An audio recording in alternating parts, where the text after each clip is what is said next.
So welcome to meeting number 121 of the House of Commons Standing Committee on Public Safety and National Security. Today's meeting is taking place in a hybrid format. I would like to remind participants of the following points. Please wait until I recognize you by name before speaking. All comments should be addressed through the chair. Members, please raise your hand if you wish to speak, whether participating in person or in Zoom. The clerk and I will manage the speaking order as best we can. So we're undertaking today the study on Russian interference and disinformation campaigns in Canada. I'd like to apologize to the committee because the notice went out this morning. While it is valid, according to the rules, it's not best practice. And it had been my intention to send it out on Friday, but due to an error on my part, it didn't happen. So I do apologize. Pursuant to Standing Order 108 Sub 2 and the motion adopted on September 19th, 2024, the committee is starting its study of Russian interference and disinformation campaigns in Canada. I would now like to welcome our witnesses for the first hour. With the Russian-Canadian Democratic Alliance, we have Yuri Novodvorsky, founder and administrator, Guillaume Sirois, counsel, and with the Ukrainian-Canadian Congress, we have Alexandra Khyshy, president. Thank you. I now invite Mr. Novodvorsky and Mr. Sirois to make an opening statement of up to 5 minutes. Please go ahead. Mr. Chairman and committee members, thank you for your invitation and for addressing the national security threat posed by Russian propaganda and cognitive warfare. My name is Yuri Novodvorsky, director of the Russian-Canadian Democratic Alliance. I am accompanied by our counsel, Guillaume Sirois. The RCDA is a volunteer-led nonprofit organization created in the wake of Russia's criminal invasion of Ukraine. Its core mission is to support the development of the Russian-Canadian community around the ideals of democracy, human rights, civil liberties, and the rule of law. Opposing the invasion of Ukraine and Putin's regime is a core focus of our organization, along with support of political prisoners in Russia. I have 3 key points I would like to focus on today.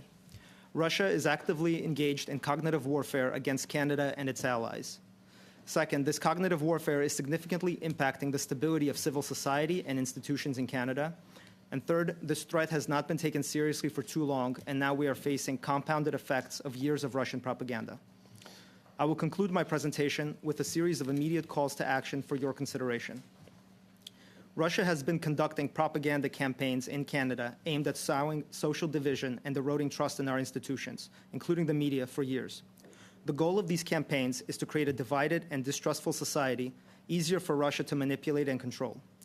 Russia seeks to influence how Canadians think and vote, ultimately shaping Canada's policies to advance its own strategic interests. These include reestablishing a world order aligned with its authoritarian values, dismantling NATO, lifting sanctions, and ending Canada's support for Ukraine.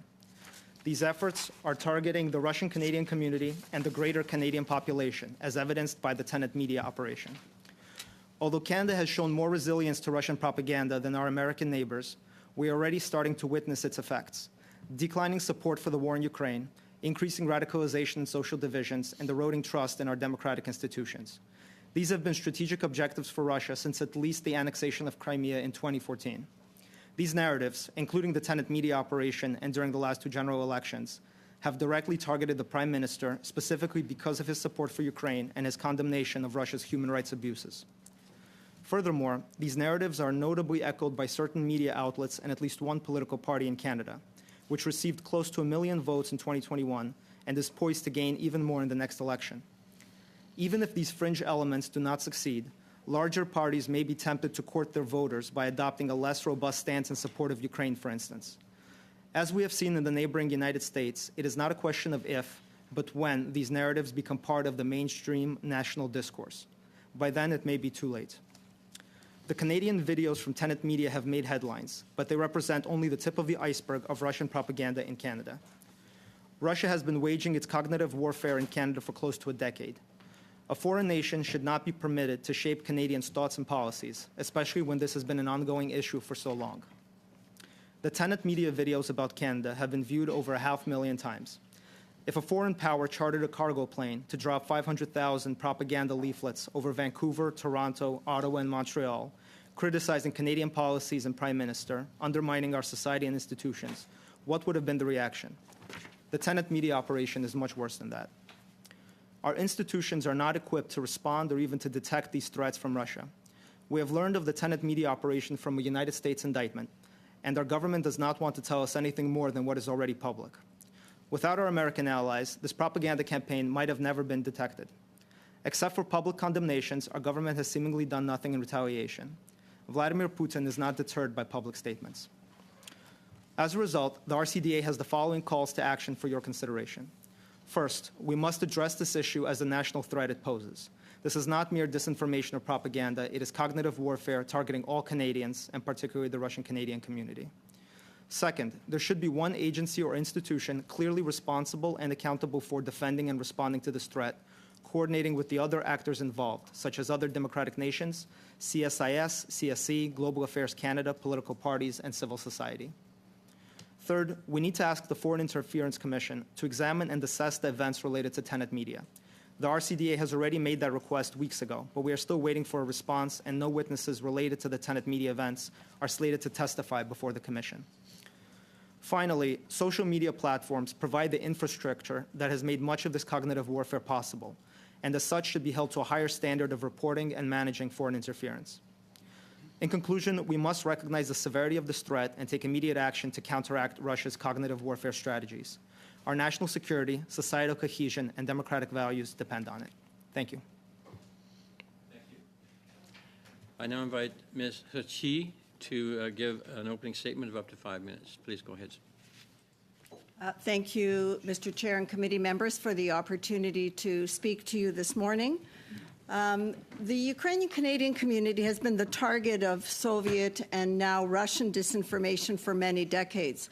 What many Canadians have difficulty understanding that this is not a case of homeland against diaspora. Our Ukrainian government is not targeting us. It's a foreign government, the Russian government, that has made us the object of their disinformation.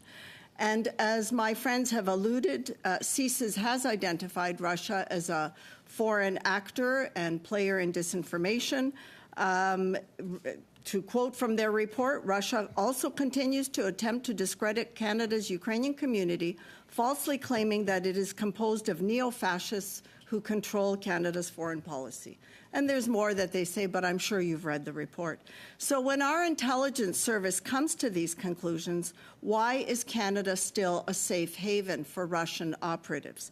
One of the reasons is that some Canadian politicians, foreign policy advisors, and staff in global affairs hold a naive view of Russia and the threat that it poses to Canada and our democratic institutions. For over a decade, our community advocated for the ban on RT, Russia television, but that didn't happen until a full year after the full-scale invasion of Ukraine. RT was finally sanctioned by Canada, along with other Russian institutions, such as Putin's think tank, the Valdai Club. But no action has been taken by the government with regard to those in Canada who collaborate with these institutions. There are many Canadian contributors to RT who are allowed to operate with impunity. Indeed, some of them are invited to appear before Canadian parliamentary committees. Others are given grants from Canadian taxpayer money to produce Russian propaganda films. We also know that Canada is a preferred destination for Russian sleeper agents because there doesn't appear to be any detection or prevention of foreign espionage in Canada. They come here because we make it easy for them to establish their identities, all the while carrying on their spycraft. They then move to other allied countries, posing as citizens of a reliable allied partner. They're now Canadians. You know the story of the Vavilov family, and of course, Mikhail Mitushkin, who was recently exchanged in the Evan Gershkowitz exchange. He was a colonel in Russian military intelligence, a valued asset of Putin's. So Russia co-opts authoritative, influential, and persuasive individuals, academics, journalists, social media influencers, who Stalin called useful idiots to repeat and amplify their narratives. And when these narratives are word for word what the Russian embassy and Putin are saying, Why does no one ask why? We know that we're here to discuss the RT-run Tenet or doppelganger operation involving a Canadian company owned by two Canadians using Canadian social influencers. They produce Canadian-themed videos on hot-button divisive issues, and once they have the ear of a frightened and disaffected audience, they blame the economy and everything else that is wrong in the world on Canadian support for Ukraine, who are all Nazis, by the way.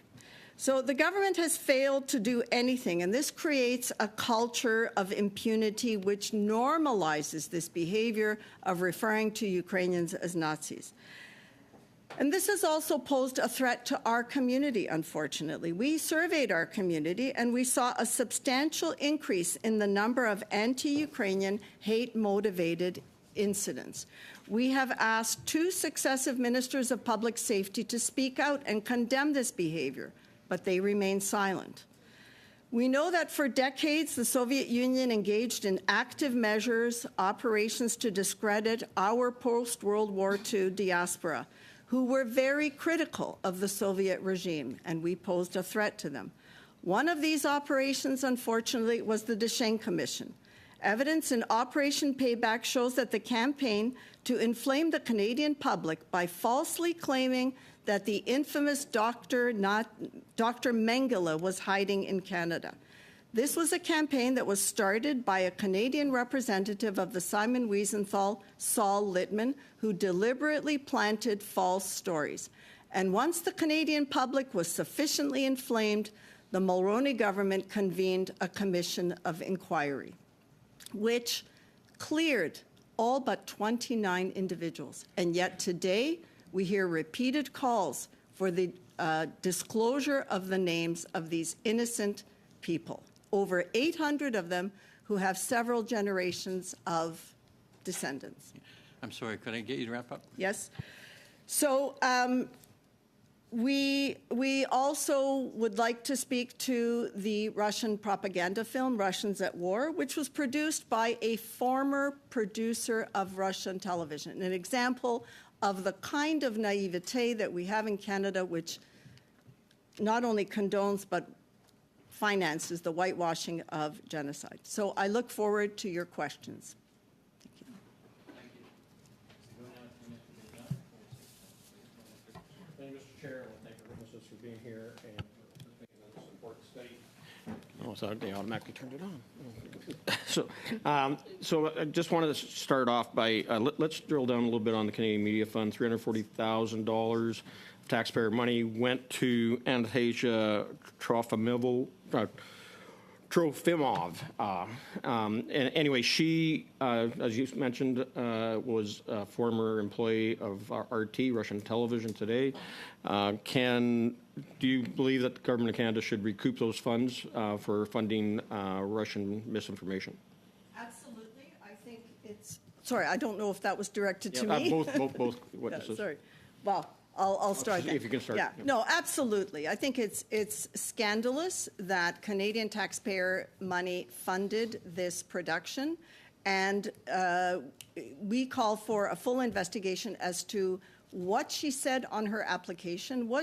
Did she disclose that she worked for RT? Because of course RT has scrubbed any reference to her from their website. They understand that that's a liability now.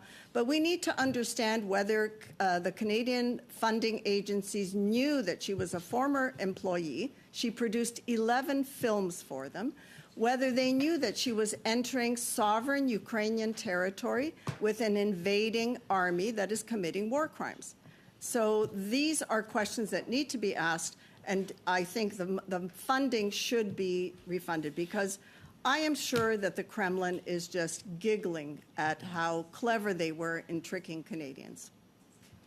Are there witness any comment on that propaganda film?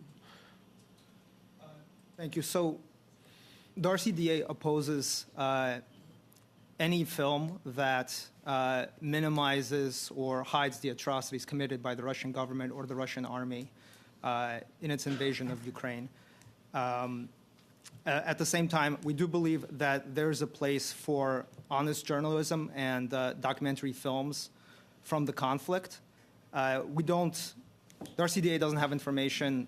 We have not seen this film, but if the investigation shows that this film was organized under false pretenses on its application and was made with the knowledge and approval of the Russian government, then we do support further action.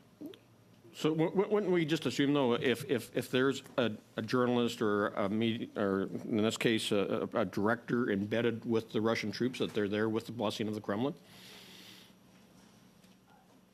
I can speak to that. Absolutely. It is inconceivable that Russian military intelligence did not know that this woman spent 7 months embedded in occupied territory. It just... What's the role of the Canadian government then, other than getting back our taxpayer dollars?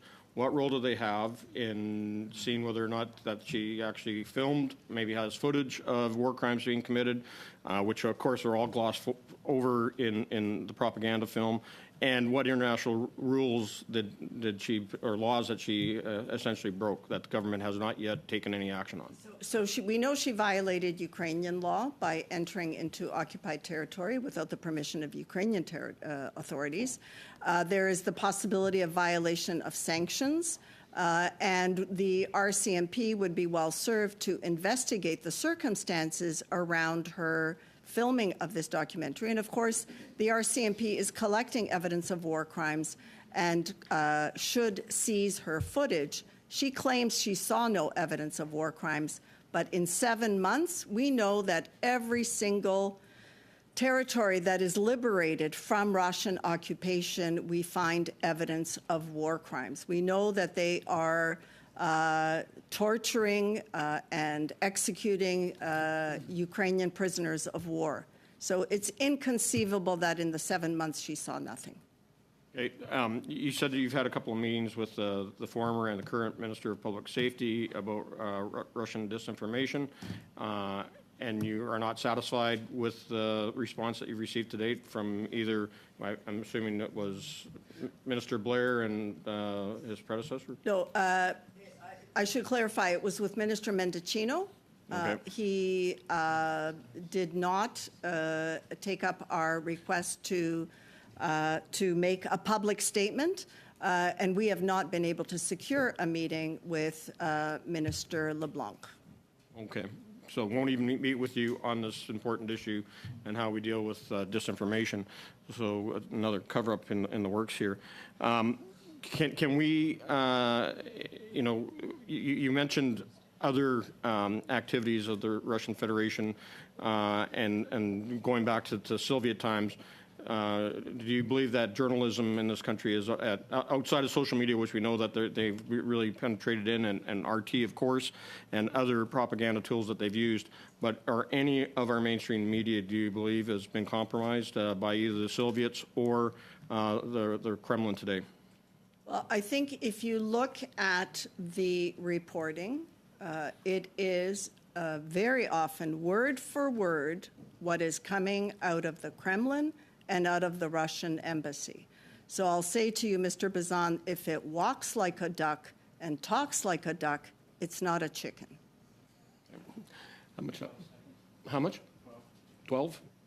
So just in closing, are you aware of any evidence of any journalists today that, or academics that are been compromised because of ties back to the Kremlin?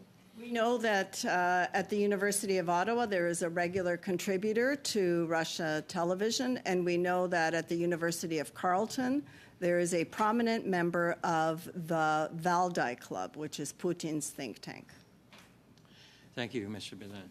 We go now to Ms. O'Connell. Ms. O'Connell, please go ahead, 6 minutes. Thank you, Chair. And I'm glad to see my Conservative colleagues take this study so seriously, and I sincerely hope that there isn't an attempt to shut it down or limit it, as our first witnesses have already highlighted pretty significant areas of concerns. And I think it's imperative that this committee do this work. And so I'd be quite disappointed after that line of questioning to see any sort of limitations of looking into this study coming from conservatives or any attempts to not continue with this study when this is our first day. So I guess we'll see. I guess we'll see if there's action behind the words we just heard. Moving to my questions, you know, I found, and this is going to be directed at both organizations, as a local MP, I could honestly feel a shift and a difference in the narrative around the public perception with the invasion in Ukraine. I remember early days attending vigils in my community in Uxbridge with a large Ukrainian population as an example, and how quickly on social media that support for Ukraine started to erode. Even in our first debates of the Canada-Ukraine Free Trade Agreement, it was pretty non-eventful. There seemed to be all-party support. And then you start to see things shift. And a large part of that was changes in narrative online, on social media accounts.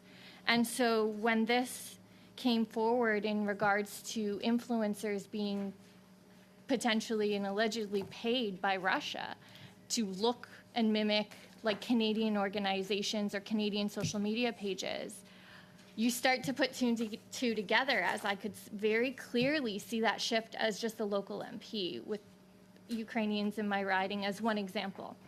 But overall, hearing people start to defend Russia or seeing Russian flags on the Hill and protests to anything, really. So my first question is, and I'll like both of your perspectives on this. Do you really believe that influencer accounts that were being funded or allegedly being funded by Russia, do you really believe that they didn't know who was paying? Or is there a world in which people wouldn't know that Russia is sending propaganda? And the comment about if it walks like a duck, talks like a duck, and if you're repeating Russian propaganda and then to claim you had no idea you were being paid by or repeating Russian propaganda. Have you seen other examples where, you know, this claim that they had no idea who was footing the bill? So maybe I'll start here, if you don't mind. Thank you. I would say that even though these right now are still allegations, personally, even a cursory search would show that these perspectives are coming from the Russian government. Many times they're, if not word for word, they're idea for idea, the idea is coming from the Kremlin, propagated in Russian government propaganda channels. And just addressing something said earlier, I agree with Mr. Shechi that RCDA is dissatisfied with the Canadian government response to the disinformation that we have seen permeating Canadian social media, but also in regards to enforcement of the measures that have been enacted, including sanctions. We have questions as to how these sanctions are enforced, why violations of sanctions seem to be, these investigations seem to be coming from the United States, not from within Canada. Even if a lot of the disinformation seems to be happening in the United States, due to the interconnectedness of the Canadian-American ecosystems, narratives that originate there, permeate, eventually end up in Canada and affect the national discourse here. If I may add, just as to your prior comments about the changing narrative among your constituents, this is actually something that's increasingly backed by data. There are some interesting analysis, including from Marcus Kolga, that shows that there are more and more Canadians that are exposed to the Kremlin narrative online, and that these narratives are having an impact on how Canadians think about the Ukraine war, for instance.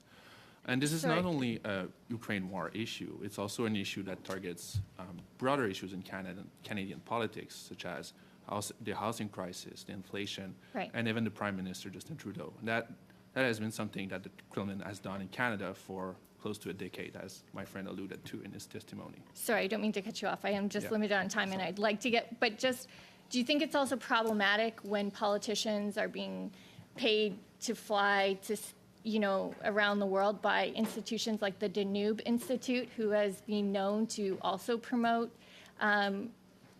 anti-Ukraine and more so Kremlin propaganda? Do you think it's problematic if Canadian politicians are also being paid for institutes that share that? And maybe I'll start here since I know I'm limited on time.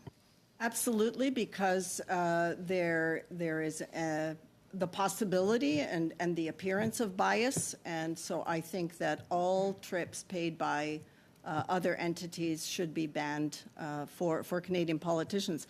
But I beg to differ with my friend. I believe that there was a Canadian social media influencer who was working for Tenet, Lauren Southern, and she did produce videos on immigration crime, anti-white sentiment, anti-LGBTQ plus paranoia, residential school unmarked graves, inflation, the housing crisis, Canada is on the brink of chaos, and of course Canada is becoming a communist hellhole under Justin Trudeau. So these are not just American-directed narratives. Canada was directly targeted.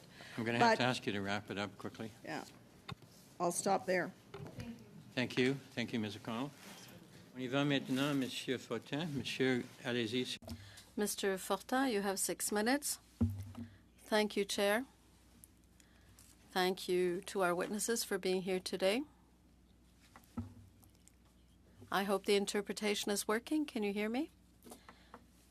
And Mr. Novodvorsky, I've been listening to your testimony. This is an important and worrying issue, interference by Russia.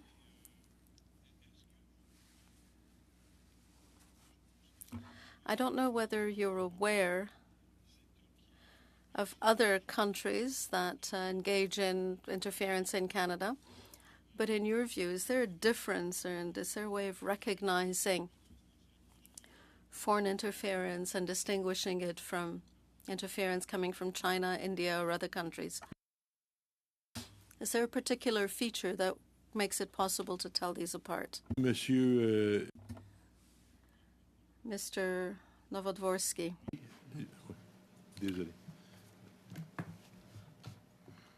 Je peux peut-être commencer à répondre celle-ci. I'll start by answering that question.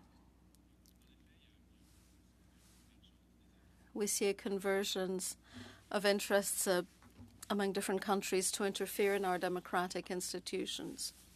Every authoritarian foreign state has its own interests, but there's certainly converging interests when it comes to overturning the world order to achieve one that is more tolerant of authoritarianism. But is there any distinguishing characteristics of Russian interference? Or is all interference basically the same and should be fought in the same way? The Russian government has devoted considerable resources to its propaganda via social media, more so than I think India and some other countries. I can't speak as to potential Chinese efforts of foreign interference. And these methods are more sophisticated, coming in through many different channels, different social media platforms, Russia Today, TV channels, and other media in an attempt to essentially surround people with the same false narratives. Et si je vous demandais comment. If I were to ask you what Canada can do to protect itself against such interference more effectively? Things I would bring up, one of the calls we mentioned is that ideally there should be one agency or institution clearly responsible and accountable for defending against these threats. The last I looked, it seemed like combating disinformation was a responsibility shared among many different agencies, which potentially means that none of them are directly focused on this. Madame Chizik. I'm apologize for mispronouncing your name. I think you wanted to add something. That Canada would be well served to follow the example of Finland, Norway, and Denmark. They begin to teach critical thinking and disinformation detection in kindergarten. And now Finland tops the European Media Literacy Index, which measures a nation's resilience to disinformation. There was a program I was watching this morning on PBS where a class of grade 6 students was being interviewed, and their ability to detect social media disinformation was truly astounding and would put all Canadians to shame. And I believe that if we started this kind of teaching in our schools, we would be a better country for it. Mais comment, c'est intéressant. What you suggest is very interesting, but in concrete terms and practical terms, how does that work? What do you say to children in primary schools? Talk to them about foreign interference? I have difficulty seeing how we could, practically speaking, do that. We don't tell them that Santa Claus doesn't exist. You know, they use age-appropriate mechanisms to teach them fact from fiction. They teach them to think critically, to question, not to accept. And there was an American student in this school who said, well, in America, whenever I had doubts about something, my teachers told me, no, if it's reported in the newspapers, it must be true. So it's that ability not to accept everything at face value. And I am certain that Finland, Norway, and Denmark would share these programs with us. So that's something that this committee could recommend. Et depuis combien de temps ce projet? How long has this program been in use? I don't know for sure, but it certainly we had grade 6 students already, so at least 6 years. And of course, Finland and countries neighboring Russia are very much aware of disinformation. They share a border with Russia. They're going to build a wall between Finland and Russia. So these countries are very much, have been the victims or the targets of attempts to sow disinformation. Merci, monsieur. Thank you. Si. We go now to Mr. McGregor. 6 minutes, please. Thank you very much, Mr. Chair, and thank you to all of our witnesses for being here today. It's greatly appreciated. Look, no one around this table is a stranger to misinformation and disinformation. I wish I could show you what comes into my email inbox on a daily basis. And honestly, I think if you look at a number of conspiracy theories, like there are multiple Venn diagrams that could be constructed out of what we're talking about here today. I think, like, from my perspective, like this is partially a frustrating thing is, you know, this committee and the topic of foreign interference have been pretty top of mind for the last couple of years. In fact, this committee we conducted a study in 2022.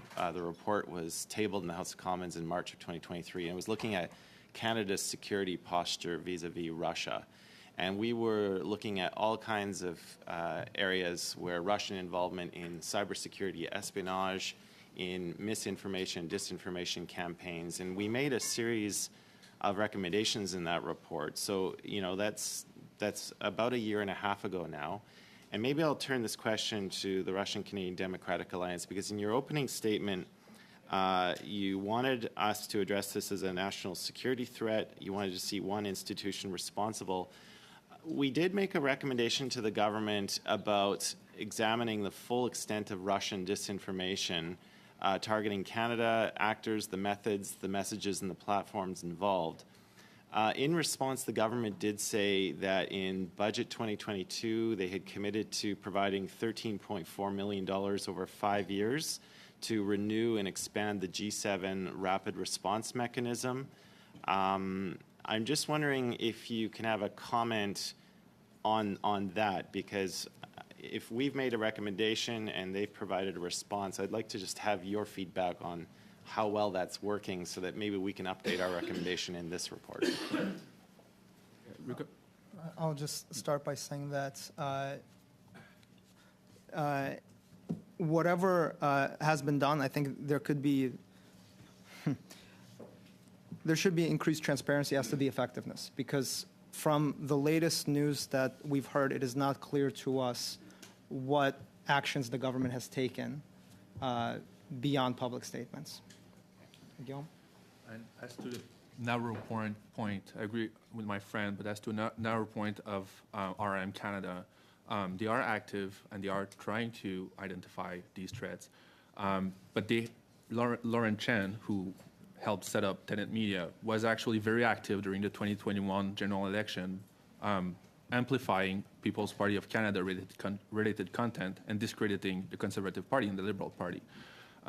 And she hosted a debate with Maxime Bernier and one PPC candidate, which received 16,000 views right on September 10th of that election year.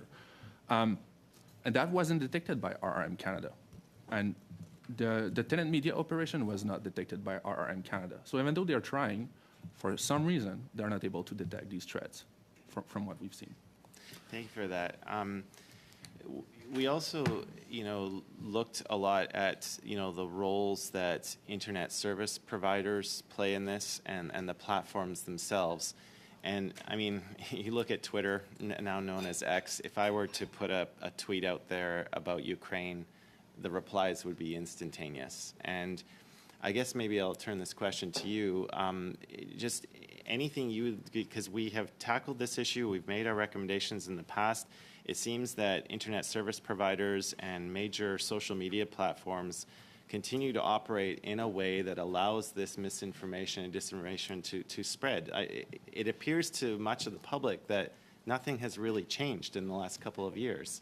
So is there anything that you can add that our committee should really be pushing on this front? Yes, I agree completely. I think we need to complete the ban on RT, and that is to block them on internet channels, on internet providers.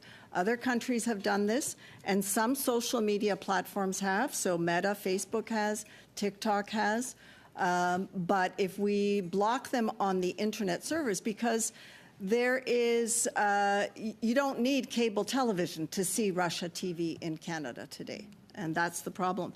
But another solution is to block the source of some of this information.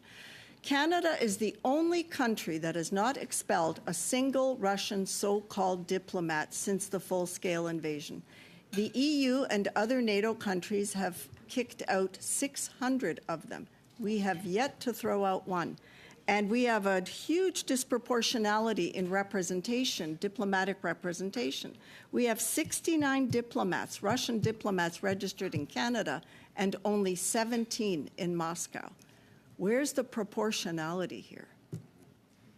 And maybe just to end my first round on this, I think everyone around this table is fairly well aware of how important this subject is and why we're looking into it.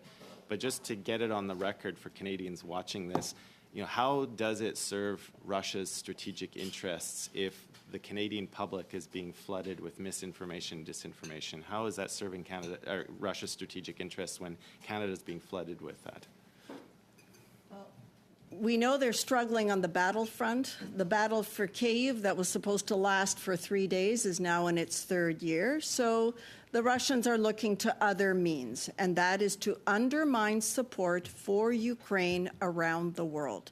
We know that the Europeans have uncovered politicians who were paid directly by the Russians. We know that the Europeans have a whole commission that has been established to look for disinformation, identify and combat it. I believe that the EU commissioner responsible for this is actually in Canada, meeting with our Foreign Interference Commission. So there needs to be greater cooperation between allied countries and a pooling of resources, because it's hard to do it alone. But if you're working with like-minded partners, you can amplify the results of your work. Thank you, Mr. McGregor. I'll go now to, we start our second round. We'll go with Mr. Lloyd, please. 5 minutes. Thank you, and thank you to the witnesses for being here today. This has been very interesting, and I appreciated, Ms. Alexander Kuchi, your reference to Finland. I recently, with my other hat, being in the Canadian military, had the pleasure of meeting with a colonel from Finland and just talking about the military and cyber preparedness that that country has as opposed to our country. I was very impressed by that. But getting back to this, actually at this committee back in June of 2022, we had Minister Bill Blair at committee. He was the Minister of Emergency Preparedness at the time. But during the 2021 election, he was the Minister of Public Safety. And at that time, I was very concerned. I remain concerned about foreign interference in our elections. And I asked him point blank, as the record shows, has your government identified disinformation in the 2021 federal election as being from foreign sources?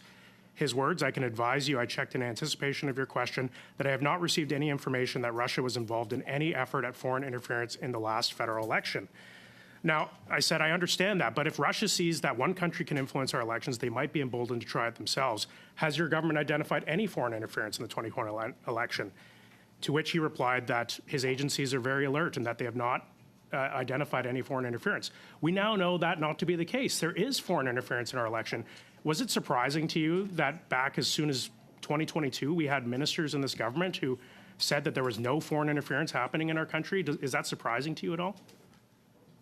I think there's a definitional question that we need to establish, and what does foreign interference mean? And I know that at the Foreign Interference Inquiry, we are struggling to convey that interference doesn't mean busing voters to a nomination meeting. That's the most obvious form of interference. It also includes the kind of disinformation that has been prevalent in Canada for 60 or 70 years. And so I think it's understanding terminology that is important here. Thank you. And, you know, I noted in your testimony that you were talking about barriers within the government to taking effective action on foreign interference, including Russian interference, and you were talking about people at Global Affairs who have a naive view. Could you elaborate on what is their naive view? What is the issue there? Well, I remember going to school.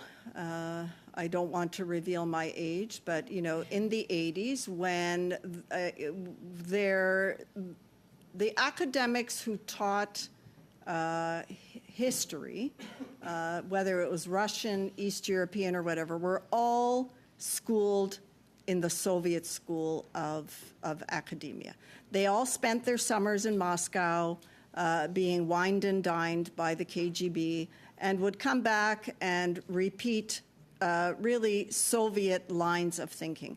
There is concern in the academic world that Slavic and East European studies have been colonized by the Russians. And so we need to start with our educational institutions and start decolonizing them and focusing not on the Russian view, imperialist view of the world, but on the other countries neighboring Russia, namely Ukraine. We have politicians and staff and advisors at Global Affairs who take a very benign view of Russia. When the full-scale invasion started, many of them were sitting there and saying, "Oh my God, the lion ate my face. What happened here?" You know, so it's a question of restaffing with individuals who understand what Russia is today.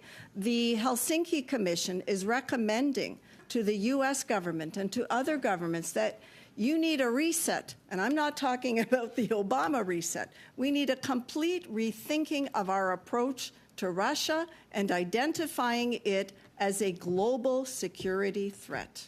Thank you for that. And I can remember, you know, in the weeks preceding Russia's second invasion of Ukraine in 2022, when conservatives were calling for expedited shipments of essential military equipment for Russia, that conservatives were accused of being warmongers. Do you think trying to assist Ukraine and prepare Ukraine in anticipation of an imminent invasion and you know, being called warmongers, do you think that is an example of, you know, how Russia has been able to sort of infiltrate the thinking and the debates in this country? Is that an example? Well, it's not just in this country. I mean, Canada works with its allies, and what President Zelensky experienced in Washington and is experiencing is, you know, a slowdown in the delivery of weapons. The current thinking is that the Americans and the Allies are giving Ukraine enough not to lose, but certainly not enough to win. And, we are hopeful that in the remaining days of the Biden administration, this will be rectified. Thank you. We go now to Ms. Zaid. Ms. Zaid, go ahead. 5 minutes. Thank you. Thank you, Chair. Thanks to the witnesses for appearing before the committee today. My first question is for Madame. To follow up further on my colleague MP Connell's questioning about the Danube Institute and its ties to Kremlin and Russian propaganda. We know that 4 conservative MPs, Stephen Ellis, Philip Lawrence, Rosemary Falk, Shannon Stubbs, accepted a lavish sponsored trip funded by the Danube Institute and Canadians for Affordable Energy that included a $6,000 dinner bill with $600 bottles of champagne. Should Canadians be concerned about trips like this and potential ties to Russian propaganda? I think any ties to any there are other conflicts in the world. There are other governments who attempt to wine and dine Canadian politicians, but it's not just restricted to politicians. We have the Valdai Club. There are at least 4 or 5 tenured academics in our Canadian universities who regularly travel to Moscow at the invitation of Putin and are wined and dined by him. And they continue to teach in our universities. Thank you. My next question is, do you think that Russia's disinformation, misinformation, and influence campaign played a role in the Conservative Party's decision to vote against the implementing Canada's free trade agreement with Ukraine, despite the request from the President Zelensky and the Ukrainian government for the Canadian Parliament to do that? I think it was unfortunate that Canada could not demonstrate all-party support for the free trade agreement, but as to the influence, I'll ask Mr. Bazan to answer that question.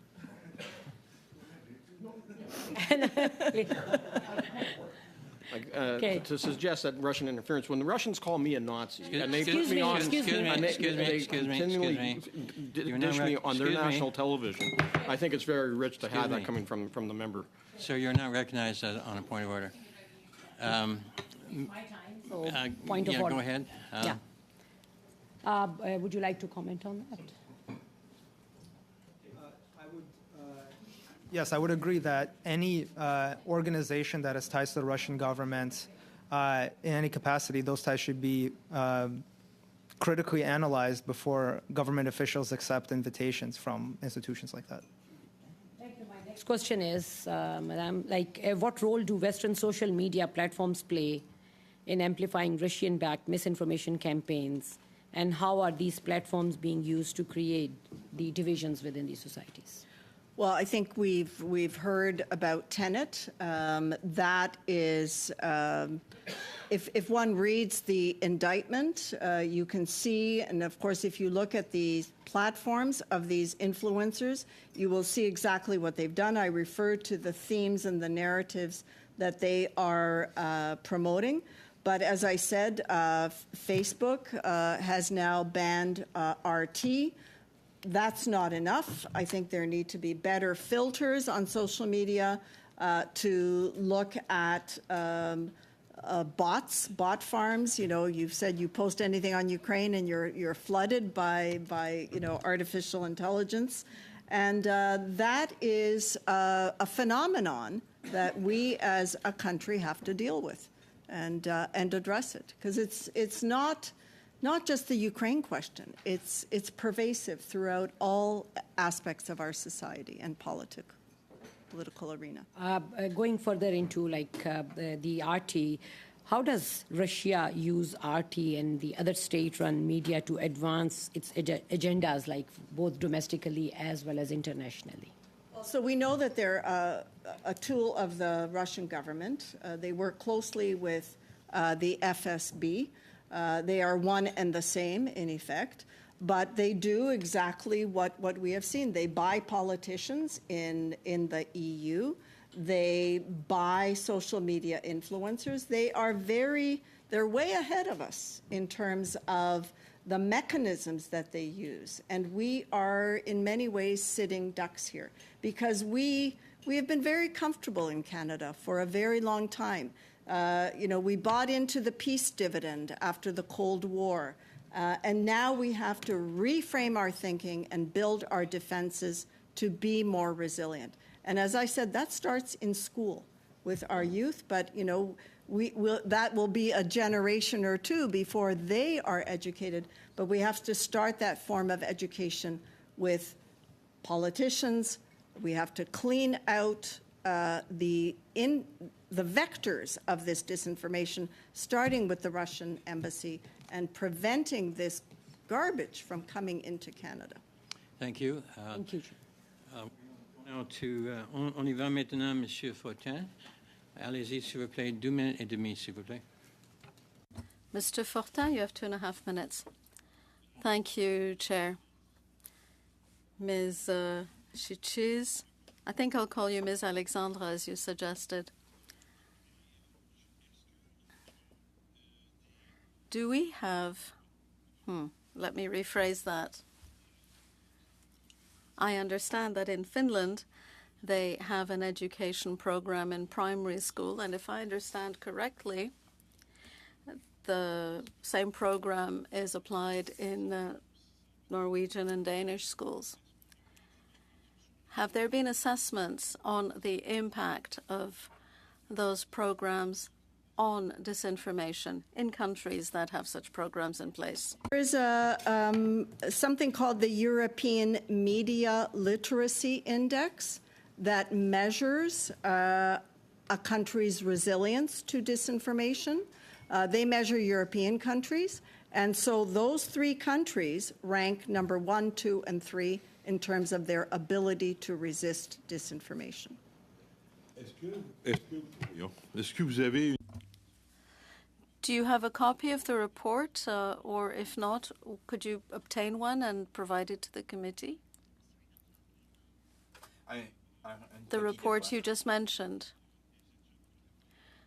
The report on the studies carried out in Europe on the impact. What we have, and certainly I believe that Finland's ambassador to Canada might be prepared to share. J'ai seulement quelques secondes. Only a few seconds left. I'm sorry, I don't want to rush you. If you have information on the program as such, do you have information on the primary school disinformation program in Finland? Do you have any information? Do you have a copy of the program used in Finnish primary schools? I don't have the actual program or the curriculum, but it is something that I recommend this committee could do a study on, and we certainly will make inquiries with the ambassador to Finland, of Finland to Canada. C'est fini, j'imagine? 15 secondes. 15 seconds.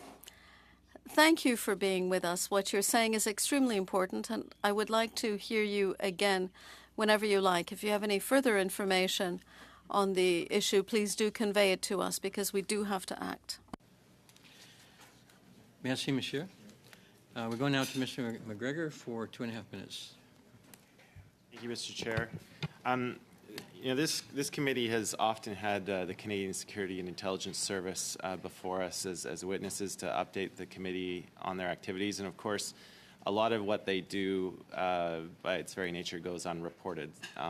They have to operate in a very clandestine world, and they have to be very mindful that their sources could be compromised and even have their lives put in danger by revealing too much information. However, in the spring session, there was a rare moment of unity when the entire House of Commons came together in very short order to pass Bill C-70, which, among other things, pretty much brought an analog law up to date in a digital world. And it has allowed CSIS to be a little bit more proactive in how it shares information with other entities.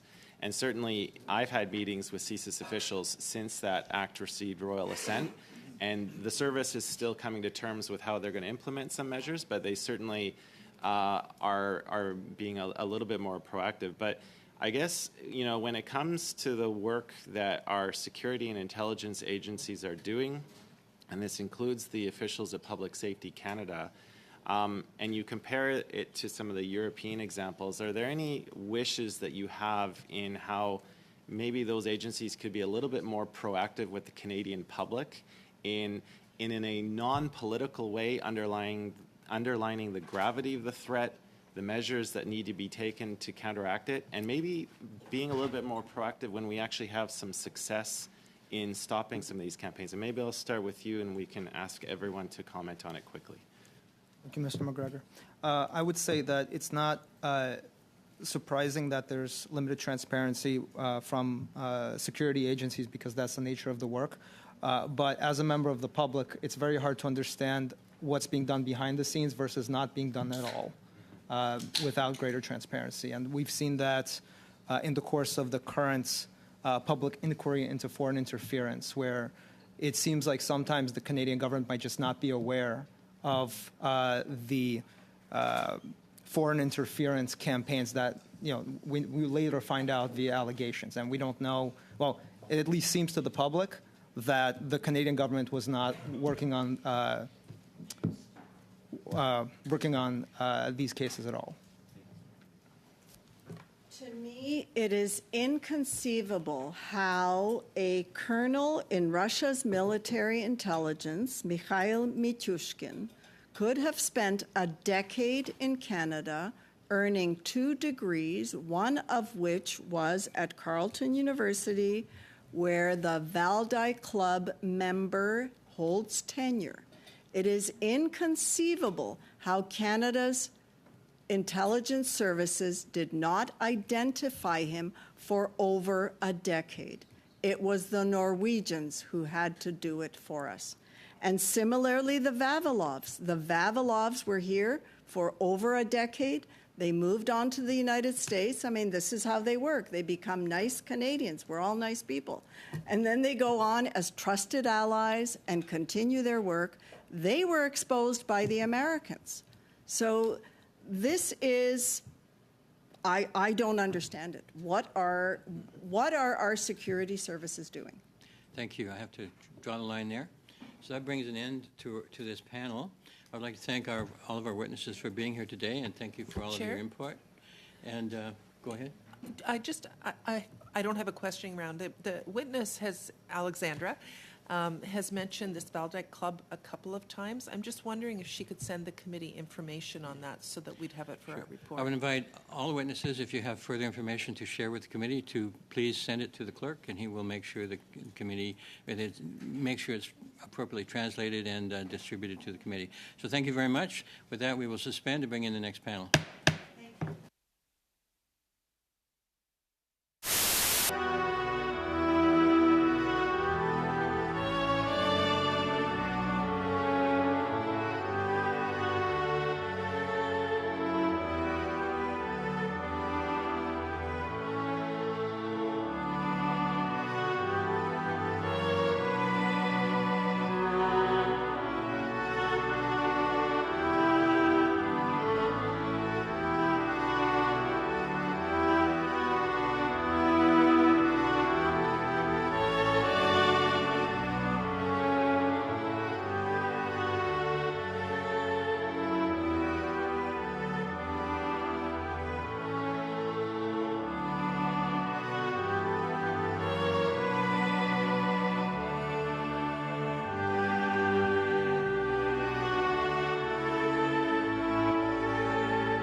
And for this panel, we have, as an individual, we have Marcus Kolga online, Senior Fellow, Macdonald-Laurier Institute. And from the Center for International Governance Innovation, we have Aaron Scholl, Managing Director and General Counsel by video conference. Before we start with witness statements, I want to remind people that we had asked for anyone who had recommendations and suggestions for the auto study report to get them in hopefully by today. The sooner the better, because the analysts need to wire them into the report. So if we can do that. And I would also ask the clerk to remind people to hopefully get witnesses for this study in by Friday, if at all possible, so that we can also organize that as well. Anyway, so we go now to Mr. Kolga for a statement of up to 5 minutes. Please go ahead, sir. Thank you, Mr. Chairman, members of the committee, for the privilege and opportunity to testify before you today. I want to begin by expressing my gratitude for your recognition of the serious threat that Russian information and influence operations pose to our democracy and society. For the past 15 years, I've dedicated myself to monitoring and exposing Russian information warfare and influence campaigns targeting Canada and our allies. This is not a partisan issue. Safeguarding Canada's cognitive sovereignty and the integrity of our information environment is essential to defending our democracy and maintaining social cohesion. The September 4th, 2024 indictment from the U.S. Department of Justice highlights the extent of this threat, but it is just the tip of a much larger iceberg. For over a decade, Canadians have collaborated with Russian state media outlets like RT and Sputnik News, and platforms like Montreal's Global Research, which the U.S. State Department has identified as a key pillar of the Russian disinformation ecosystem. They also enable and collaborate in Russian transnational repression, targeting Canadian activists like myself and communities and even parliamentarians. Furthermore, Canadians continue to engage with sanctioned Kremlin-aligned think tanks, such as the Valdai Club and the Russian International Affairs Council, which play pivotal roles in the laundering of disinformation and efforts to affect policy and opinions in Canada through influencers connected to them. These Kremlin-controlled entities, including RT, are not merely propaganda tools.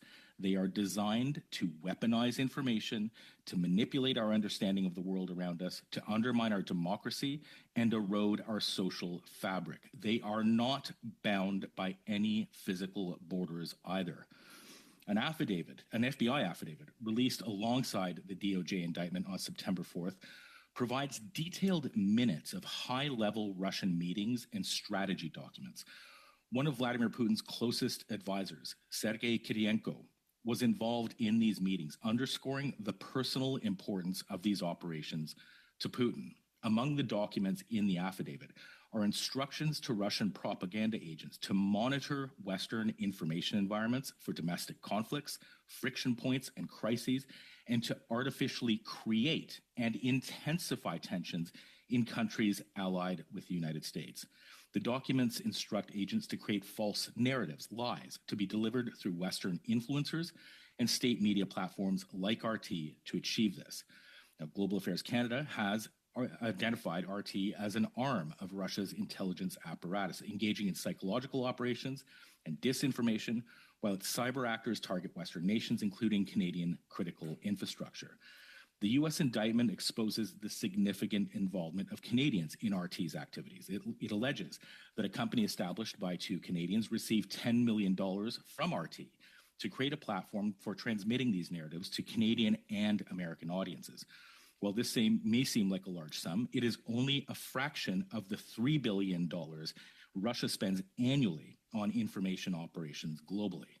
The indictment claims that Canadians were producing content for RT as early as March of 2021, and that RT funneled money to these individuals through UK shell companies as recently as this year. Since RT was added to Canada's sanctions list in July of 2022, this raises serious questions about potential violations of Canadian sanctions laws. This committee should inquire whether the RCMP is investigating these Canadians and others collaborating with Russian Kremlin-controlled entities. Both the DOJ indictment and the FBI affidavit are smoking guns. They provide clear evidence of Russian operations targeting Canada, a threat that has persisted for nearly 90 years. Perhaps the most alarming case of Russian intelligence operations in Canada, and one that's been largely ignored, is the case of GRU Colonel Mikhail Mikushin. For over a decade, Mikushin attended Carleton University and the University of Calgary. He even wrote an article for the Canadian Naval Review Journal and volunteered on a Canadian political campaign. Shockingly, it wasn't CSIS, CSE, or the RCMP that uncovered Mikushin's identity as a GRU colonel recently. It was Norwegian intelligence, Norway, not Canada. The service that Mikushin provided to Russia's intelligence operation was so important to Vladimir Putin that he was included in the August prisoner swap, returning to Russia alongside Putin's other GRU assassins and hackers. It's unlikely that Mikushin was the only Russian intelligence agent working in Canada, nor are the Canadians behind Tenet Media the only Canadians collaborating with RT and other Kremlin media. If we seek to disrupt, stop, and deter such operations, we must hold those behind them and their Canadian collaborators to account by investigating and exposing them, enforcing our existing laws, properly implementing new ones like the Foreign Influence Transparency Registry and C70, and simply ending our willful ignorance to this threat. Thank you. I look forward to your questions. Thank you, Mr. Kolga. We're going now to Mr. Shaw. Mr. Shaw, go ahead, please. 5 minutes. Thank you, Mr. Chair, and thank you, members of the committee. It's a pleasure to be with you again. I think I'd start by just noting what we all know, that Russian disinformation campaigns pose a grave threat to our democracy, but they also follow what we refer to as a calculated disinformation kill chain. So it begins by pinpointing societal vulnerabilities, then crafting deceptive content to exploit these weak points. Through amplification by bots and fake accounts, these false narratives gain undue prominence and further spread by unwitting influencers. By manipulating the public's reaction, these actors sow discord and confusion, achieving their goal of undermining our democratic processes.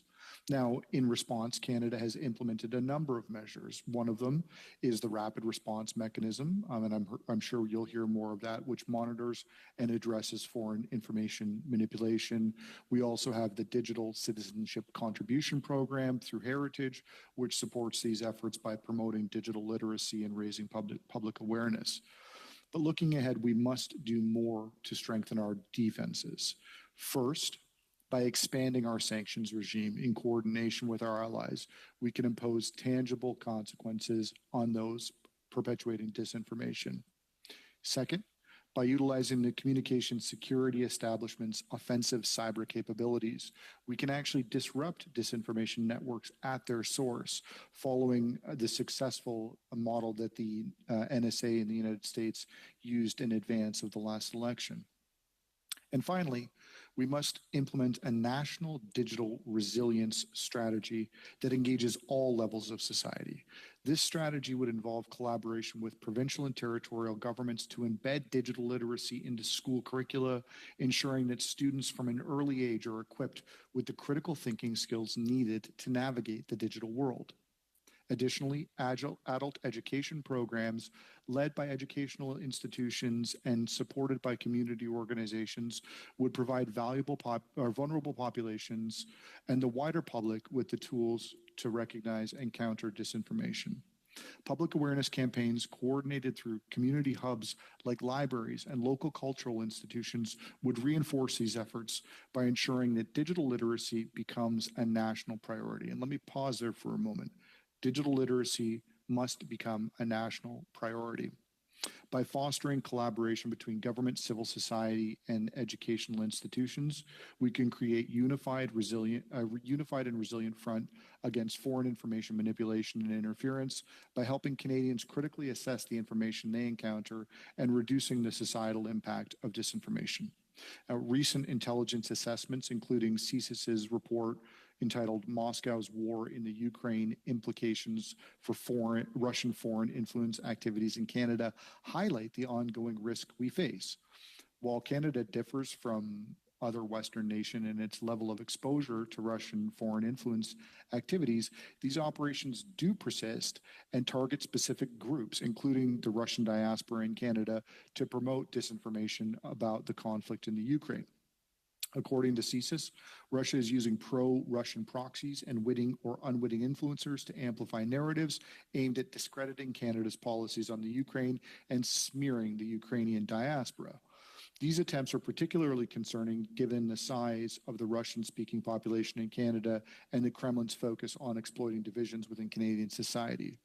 Furthermore, the CSIS report stresses that while Russian foreign influence activities have declined in some areas due to its loss of reputation in Western countries, we cannot afford to underestimate the continuing threat.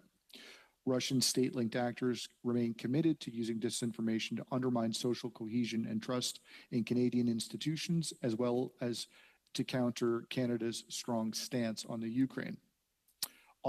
As our understanding of this threat continues to evolve, and there's been important recent research that highlights valuable insights, the report entitled Canadian Vulnerability to Russian Narratives About the Ukraine, authored actually by my co-panelist, Marcus Kolga, who's testifying, reveals that a significant portion of Canadians, indeed 71%, have been exposed to at least one Kremlin narrative. Many believe these narratives or are unsure of their falsehood. This highlights the urgent need for a comprehensive media literacy programs and increased public awareness to counter the spread of Russian disinformation in Canada. Thank you very much, Mr. Chair, and I will look forward to your questions. Thank you. We'll go now to our round of questions. We'll start with Mr. Shipley, I believe. 6 minutes, sir.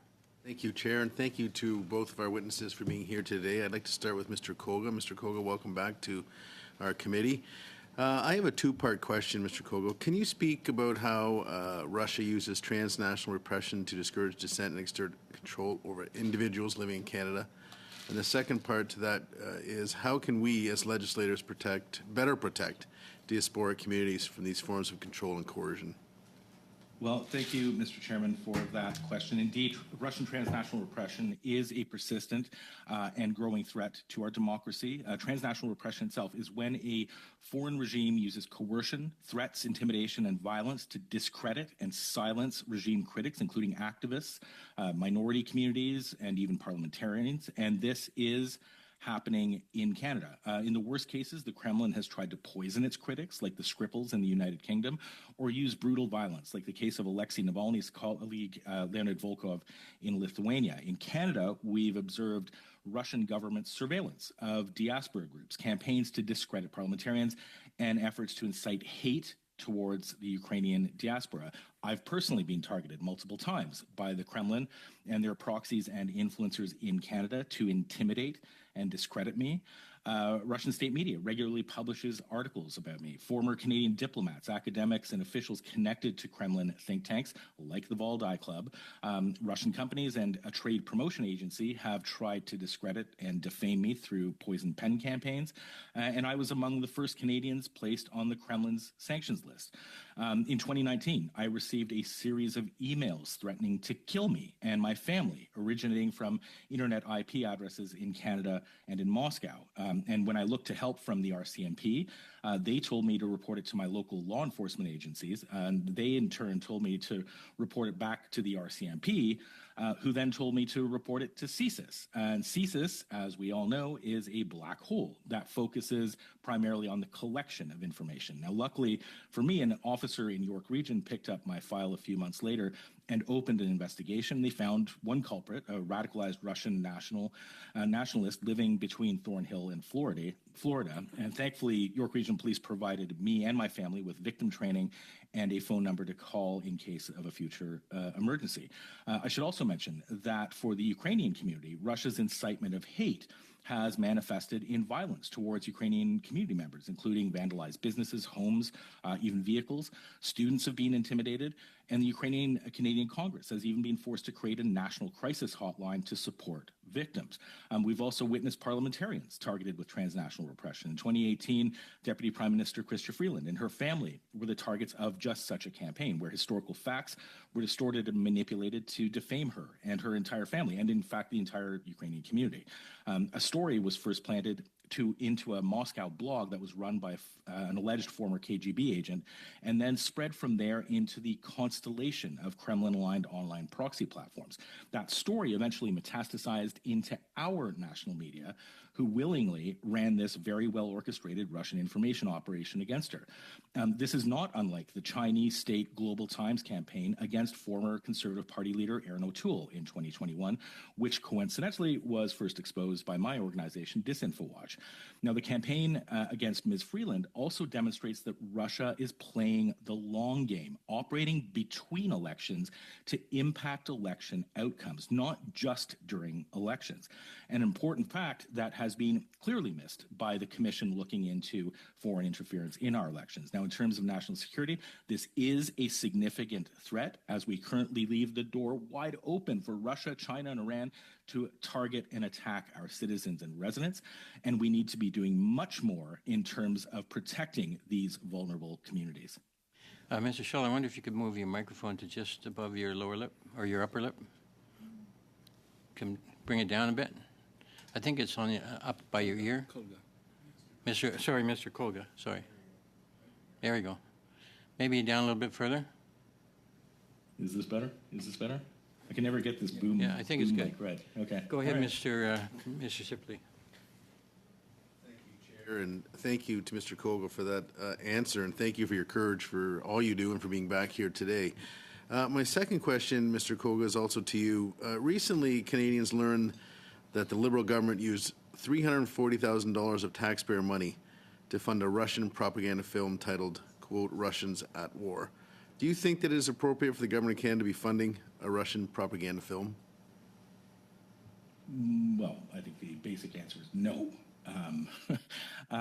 Look, I think that the content of that film and the nature of it has been widely discussed in the media over the past couple of weeks. One point that I think that hasn't been made clearly enough is that, you know, the vetting process for granting money for these sorts of projects, or even by film festivals that decide to screen films like this, is clearly not rigorous enough. We are ignoring the threat of Russian information operations, the way that they try to manipulate us and how they do it. With regards to this film, you know, it would have taken some simple vetting to look at the filmmaker. The fact that the filmmaker made 12 films for RT over the past decade or so, or less than a decade, 6 years or something like that. This should have been a huge red flag. We know that, as I mentioned in my opening remarks, that RT is an extension of Russia's intelligence apparatus. And again, it didn't take much. I mean, you just have to put the filmmaker's name into Google and you would find this out. I would conversely say that there are some very good Russian journalists who we should be supporting. People like Dmitry Muratov, the editor of Novaya Gazeta, who's in Toronto today to speak at a gala for journalists for human rights. He bravely speaks out against the Kremlin, despite all of the threats against him, and he continues to live in Moscow. There are hundreds of independent Russian journalists living abroad who we could be supporting, who will speak truth to the war, and have been doing so. They've been forced into exile. So there's a lot more that we could be doing. And again, we have to be very, very careful about who we're funding in terms of any sort of content that's proposed about Russia. Thank you, Mr. Shipley. We go now to Ms. DeMoff for 6 minutes, please. Sorry, Chair, I didn't realize that I was first up here. Thank you. And thank you to both witnesses for being here today. Mr. Kolga, it's lovely to see you again. the previous witness brought up, we've talked a lot about disinformation when it comes to Ukraine, but the previous witness also talked about it being housing, inflation, immigration, and the Prime Minister, where Russia is feeding disinformation that is finding its way into Canadian discourse. And I wonder, maybe Mr. Kolga, we can start with you, but I wonder if you can talk about the influence that these that Russia is having on these particular conversations. Well, thank you, Mr. Chair, for the question, and it's good to see you as well. This is a very good question. I mean, I don't think that we're able to necessarily directly measure the impact of these narratives. You are right that these Russian state media, its influencers, both on the far left and far right, and it's important to note that they're on both sides of the political spectrum. They do target some of the most polarizing issues in society today. They target both sides of them, and they use influencers, proxy platforms, state media as well, like RT, to start tearing in both directions in order to pull apart the cohesion of our society. And these documents that I mentioned in this FBI affidavit, and I strongly recommend every member of this committee to look up the affidavit and look into the documents that are included there. They clearly outline these objectives, and they're exactly consistent with what I was saying before. What these operators do is they look for those. They monitor our information space. They monitor social media for those specific subjects. And then they develop narratives in the Kremlin and with the organizations that work with them to attack those narratives. And they've been effectively doing this. Now, I would say that, this affidavit that I'm mentioning connected to the doppelganger affair, one of the primary tactics there was to create fake news outlets. And I think the impact of that was probably quite low, and I think that we focused far too much on it. What we haven't focused on is the role that the influencers play in these campaigns. So that affidavit it says that there were nearly 2,000 influencers in the Western world that were used to amplify those narratives. I know that there are Canadian influencers as well, again, on the far left and far right, and we know from the tenant media indictment that there are clearly Canadians who are helping with the amplification of those narratives. That's where the real threat is. We don't know what the impact is, but they are important parts of Russia's disinformation laundromat to clear out Russian state fingerprints on them and have those narratives amplified in our own ecosystem. And the only final point I would make is that in a study that we did with Digital Public Square in 2023, we actually found that there were 200,000 accounts on Twitter that were actively promoting these narratives to Canadian audiences. And over 90% of them were far left and far right accounts. So in terms of impact, that number we do have.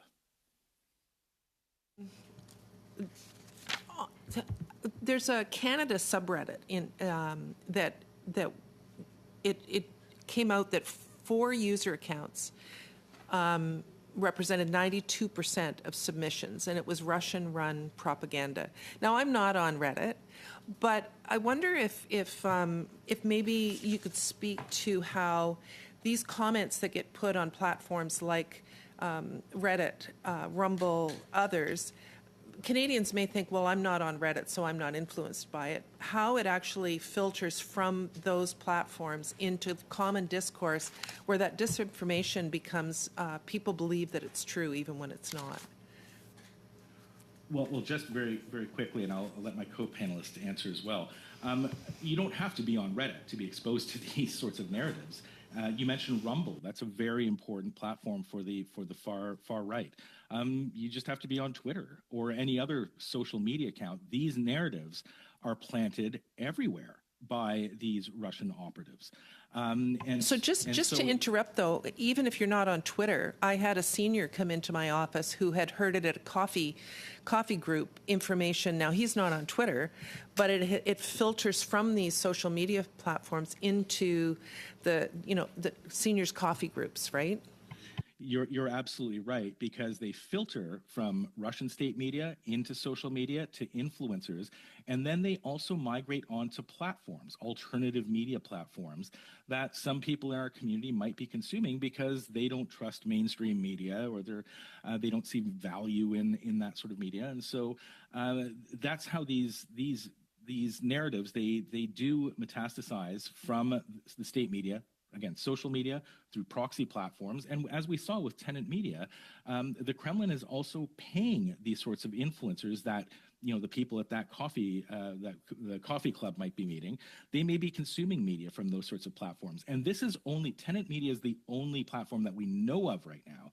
I am sure, as I said in my opening remarks, that it is the tip of the iceberg. Mr. Scholl, I don't know how much time I've got left, but did you want to comment? Yeah, sure. And just to pick up on what Marcus had said, and I don't want to let this point go sailing by, but they're pushing both left and right-wing ideologies. So that means that they don't care about the message. So the question then becomes, what is the objective? And it's to polarize societies. It's to undermine trust in institutions. It's to exploit social tensions. It's to discredit opponents. It's to shift public opinion on foreign policy. It's to promote Russian interests, all to sow confusion and create mistrust. Like that's what they're trying to do. And so what your question was a sound one, but it was about the tactical approach. The tactical approach is which platforms you use, which message, how long, how many characters. But the broad point being is the underlying current of all of this stuff is these pretty sick objectives. Thank you, Mr. Moff. On y va maintenant, Monsieur Fortier. Mr. Fortier, 6 minutes, please. Thank you, Chair. Good afternoon, Mr. Kolga and Mr. Schul. Thank you for being here with us for this important study. Mr. Kolga, you mentioned an FBI affidavit that would to some extent explain what the FBI is seeing. Do you have a copy of it? Or would it be possible for you to obtain one, or for us to obtain one? Could you please provide it to the committee? Can you hear me? You can speak, you do realize that. Oui, je serais ravie de répondre. I know that sometimes with interpretation, people wonder what they can and can't do, but there's no worries. Thank you, Mr. Kolga. You also stated that you yourself had been a victim of inappropriate conduct, and you didn't know where to direct your complaint to the police or CSIS. A witness on the previous panel talked about the same thing and said there that it might be good to have an agency dedicated to fighting interference. I'd like to hear your views. In your opinion, would that meet a need, and would it be helpful in fighting interference? Yes, I completely agree that an agency, a unit within government to support the victims of transnational repression would be extremely helpful. When these sorts of attacks happen, it is psychologically taxing. It is very difficult to deal with them. Reputations are harmed.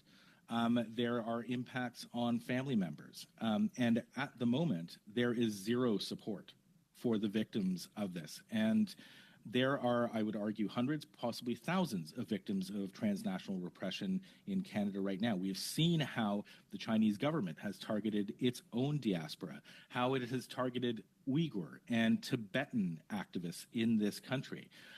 The only support they have is when we talk to each other. We have an informal network, and we try to do as much as we can to support each other. The government really does have a role here to play to support those victims, but also to enforce the laws that we have, to implement C-70, which will provide some degree of protection for the victims of transnational repression. I would also argue that Canada has a role to play in creating an international network of nations that where there are victims and that are targets of transnational repression. Canada is not the only country where the victims are. We know that citizens of the UK, Sweden, among others, have been targeted. So working together, maybe within the framework of within the G7 or NATO, might be helpful in creating that international network and an international front to push back, a coalition to push back on transnational repression. Monsieur Colga, merci. Est-ce que vous... Thank you, Mr. Colga. Have you approached a federal government institution with a view to creating an agency of this kind, or some unit where we could direct interference complaints? Formally, I don't think that I have. I've made this suggestion in several reports. I think as a witness in other committees, I've made this suggestion. I would make one concrete suggestion right now, and that could be that such a unit could be housed underneath the proposed Commissioner for Foreign Influence. That's an independent office that is to be created through the registry, and it could be housed under there, as that commissioner will be relatively independent. Merci. Dernière... And the last question I wanted to put. You said there was a lack of support among what you call genuine journalists. I don't remember exactly what word you used, but genuine, independent Russian journalists who work primarily outside Russia, but who transmit reliable information and who might be useful in fighting foreign interference. I would like to hear you elaborate on that. Who are those real journalists? How can they be identified? And what kind of support could we provide to contribute to their continuing this valuable work? Well, thank you very much for that question. I've been privileged to be able to work with Russian human rights activists and independent journalists now for the past 20 years or so. Most of those journalists who were once based in Moscow, whether it was 15 years ago or even 2 years ago before the start of the full-scale invasion, most of them have been forced to flee Russia. These are outlets like Novaya Gazeta, Echo Moscow, Media Zona. There are many of them, Project Media, TV Rain. They are based in cities like Riga, Vilnius, Warsaw, in Berlin, and they are operating from those cities and trying as best they can to circumvent Russian state censors to get facts and truth into Russia, because this is something, those truth and facts are toxic to the Putin regime.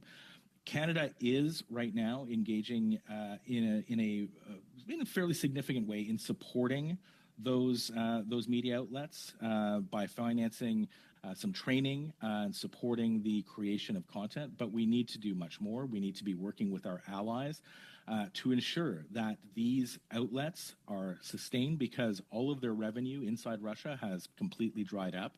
So we need to be working with our allies to make sure that they're able to sustain their efforts, again, to promote facts and truth inside of Russia, because it's through facts and truth that eventually we will lead to a change towards democracy in Russia and a peace and a lasting and sustained peace in Europe.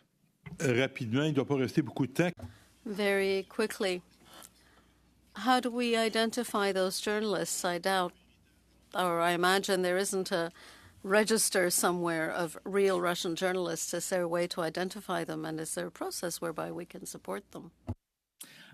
You're absolutely right. There isn't a registry or a list of those journalists anywhere, but there are some Canadians, myself included, who have been working closely with them, who continue to work closely with them, and I think through collaboration with people like myself, organizations like Journalists for Human Rights who work actively in this area, we can create that sort of a list and ensure that those journalists and the platforms that align with democratic values do receive our support.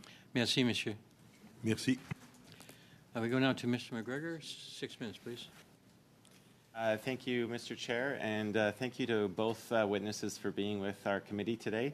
Foreign interference obviously has been a hot topic this year. We had the explosive revelations in the SECU report And we also saw the House of Commons come together in a rare show of unanimous support for an important piece of legislation in Bill C-70. And we certainly are looking forward to updates on how our intelligence and security agencies are going to make use of that legislation to beef up their capabilities. But I want to go back a bit further because, of course, Mr. Kolga and Mr. Scholl, you were both really good witnesses for our previous study looking into Canada's security posture vis-a-vis Russia. And certainly your testimony back in 2022 aided this committee in making a lot of the recommendations to the government. So it's in that context that I would like for both of you to weigh in. Is there anything else you would like to tell this committee about, if you compare the recommendations that we made in that report, which was tabled in the House of Commons in March of 2023, and where we are now, is there anything more you would like to see this committee focus on where some of those recommendations are still a work in progress? Anything that we should be highlighting in that context? And maybe, Mr. Kolga, I'll start with you, then move to Mr. Scholl. Well, I'll try to be brief. I think that the government has made some progress, and even significant progress, in terms of addressing foreign influence operations. I think a shining example of that is the rapid response mechanism at Global Affairs Canada. They started out rather slowly, some 6-7 years ago, but have really become quite bold in their efforts to expose foreign information narratives, those tactics, to Canadians, to build that awareness. And that is exactly what is needed. It's that boldness of clearly exposing those narratives and tactics that will help build awareness. C-70, as you mentioned, is a step in the right direction. We still don't know how that's going to be implemented. The previous panel mentioned the fact that there have been major changes to the CSIS Act, allowing CSIS to communicate threats that they are detecting, that they are observing, to vulnerable ethnic community groups, for example, is extremely important. And for them to be able to communicate with civil society organizations like DisinfoWatch to let us know what they're seeing so that we might be able to expose some of those narratives and tactics is incredibly important. And the making sure that the Foreign Influence Transparency Registry is properly implemented will be critically important as well, again, to help protect Canadians against these sorts of operations and transnational repression as well. The last thing I will say is that we need to be enforcing our sanctions legislation.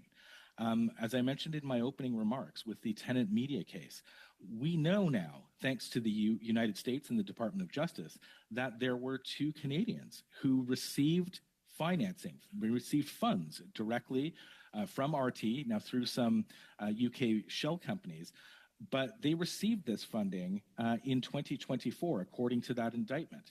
As I mentioned in my opening remarks, RT was placed on our sanctions list in 2022 already. So that raises a number of questions in terms of the Special Economic Measures Act, which allows us to place sanctions on these entities. And there are questions as to whether that legislation has been violated. So enforcing our sanctions legislation is the first thing that we need to be doing. Thank you. Mr. Scholl, And through you, Mr. Chair, I'd like to thank Mr. McGregor for his question. And at risk of sounding like a sycophant, I thought you all did a great job on that report. And I particularly liked recommendation number 5 about capital and cost allowances and tax measures for baseline controls on cyber.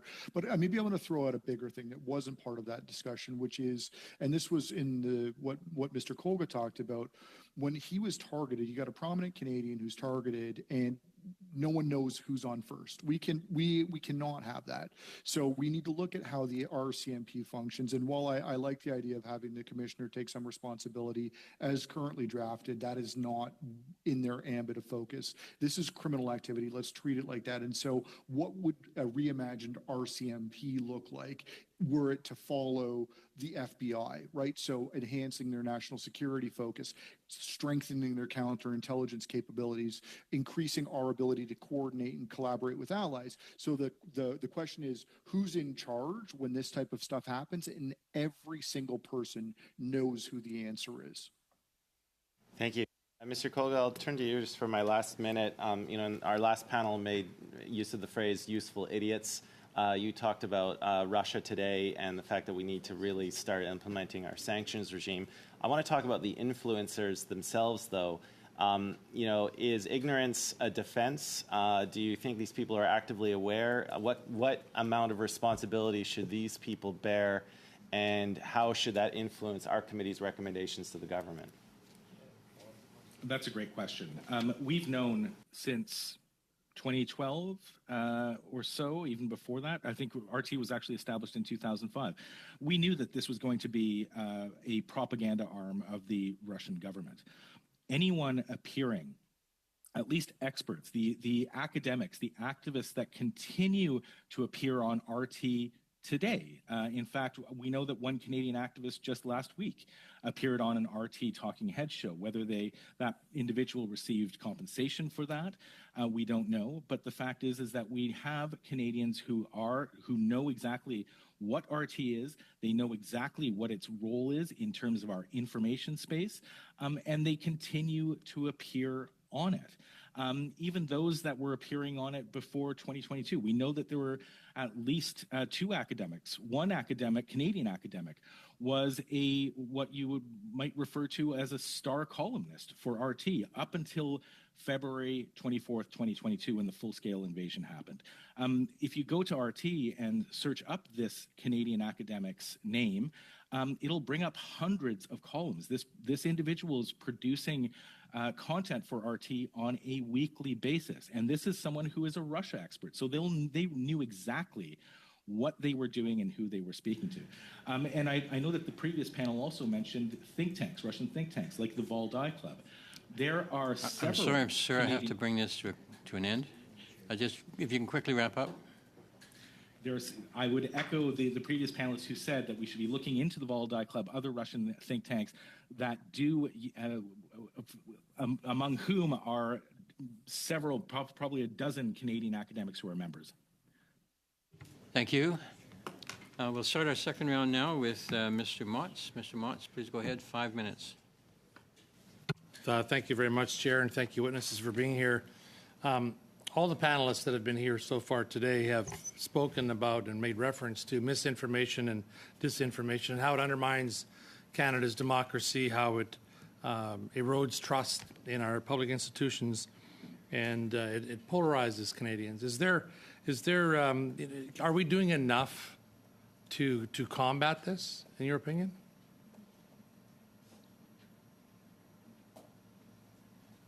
Mr. Kolga. Okay, I'll go first then.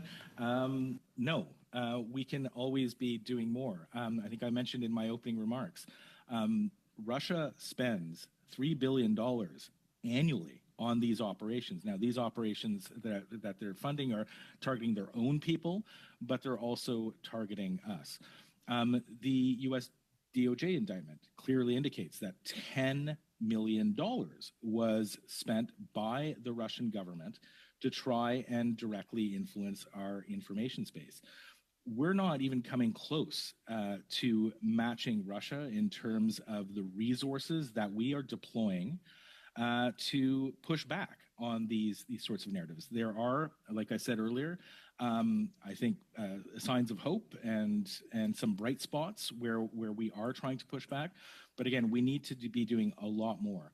And I think the previous panel also mentioned that we should be looking at a whole of society approach to this, making sure that our media has a firm understanding of these operations, who the influencers are, for example, so that they are not inadvertently calling them onto talking head shows, onto political programs. We need to make sure that Mr. Kolga, I'll just interrupt you there. You mentioned our media needs to be aware, and that brings to mind a concern that I think many Canadians have had, and I certainly have, is are you aware of any Canadian journalists, past or present, that have been agents or acting as agents for the Kremlin? Certainly in the past, we know from the 1930s, going back that far, and that's how far back these operations go. A GRU agent at the time, a man named Igor Guzenko, left the Soviet embassy in 1945 with a suitcase full of information. Among those were the names of dozens of Canadians who were directly collaborating with the Soviets at the time. Among them were journalists. This has not changed. Russia actively seeks out journalists in Western countries who are aligned with them to help amplify those narratives. We know from Justin Ling, a Canadian journalist, he wrote a piece, I think about 2 years ago, about how the the Russian government and the Russian embassy go about this, trying to pitch stories to Canadian journalists, some of whom have taken the bait and have amplified those narratives. And we can see that some of these narratives being amplified in our mainstream media and have been seeing that for the past decade. Do you know who those are?